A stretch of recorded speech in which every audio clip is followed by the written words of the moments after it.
Cantonment నియోజకవర్గంలో SIR ప్రక్రియ మొదటి దశ ముగిసిన నేపథ్యంలో ఎమ్మెల్యే శ్రీగణేష్ ఎంతో కష్టపడి పనిచేసిన బిఎల్ఏలతో సమీక్ష ఏర్పాటు చేసి వారి కృషిని అభినందించారు. ఈ కార్యక్రమంలో ఎమ్మెల్యేతో పాటు Secunderabad DCC president Deepak John, cantonment SIR PCC coordinator Satya Reddy, నియోజకవర్గ ఎస్ఐఆర్ కో-ఆర్డినేటర్లు బద్రీనాథ్ యాదవ్, సంకి రవీందర్, వివిధ వార్డుల అధ్యక్షులు, మహిళా నాయకులు, బిఎల్ఏలు పాల్గొన్నారు. మేము డీసీసీ గారు కోఆర్డినేటర్స్ అందరూ డిసైడ్ చేసి ఇక్కడ వేదికలు పెట్టడం, ముందుగా ఎక్కడ చూసినా మన ఫంక్షన్ హాల్స్ కావచ్చు, వేరెక్కడైనా పెట్టాము.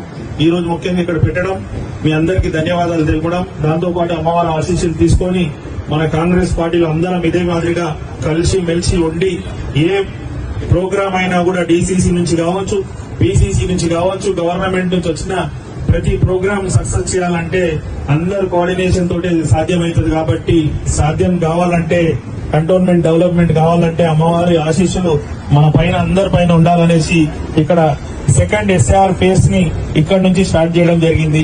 ఎస్ఐఆర్ సెకండ్ ఫేజ్ గురించి డీటెయిల్స్ గా మనకు సత్యారెడ్డి అన్న గారు చెప్తారు, మన డీసీసీ ప్రెసిడెంట్ గారు కూడా చెప్తారు. ముఖ్యమైన విషయం ఏంటంటే మీకు అందరికీ తెలుసు, నిన్ననే డ్రాఫ్ట్ ఓటర్ రోల్ వచ్చింది. అందులో ఎవరెవరి పేర్లు లేదు చూసుకోవాలి.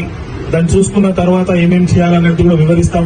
ముఖ్యంగా మీకు అందరికీ తెలుసు, మొన్న ఆదివారం నాడు DCC political affairs meeting DCC గారితోటి అదే మాదిరిగా మీనాక్షి నటరాజన్ గారు తీసుకున్నారు. మాకు చాలా విషయాలు తెలిపించారు. మనమేమో మా స్వాత్యమ్మ కావచ్చు, మా విక్టోరియమ్మ, స్వప్నమ్మ, రాధమ్మ, అందరూ ధనుశ్రీయమ్మ కావచ్చు, జ్యోతి గారు, సరితమ్మ, భవానీ గారు అందరు ఇంటింటికి వెళ్లి ఓటర్స్ ఉన్నారా లేదా అనేది చెక్ చేసారు.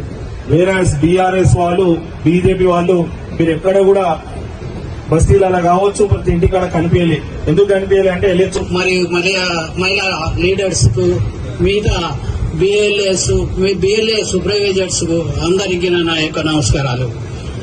ఈరోజు సక్సెస్ఫుల్ గా మనం అనుకుంటున్నాము హైదరాబాద్ లో 4th ప్లేస్ లోనేమో ఉంది మన అది.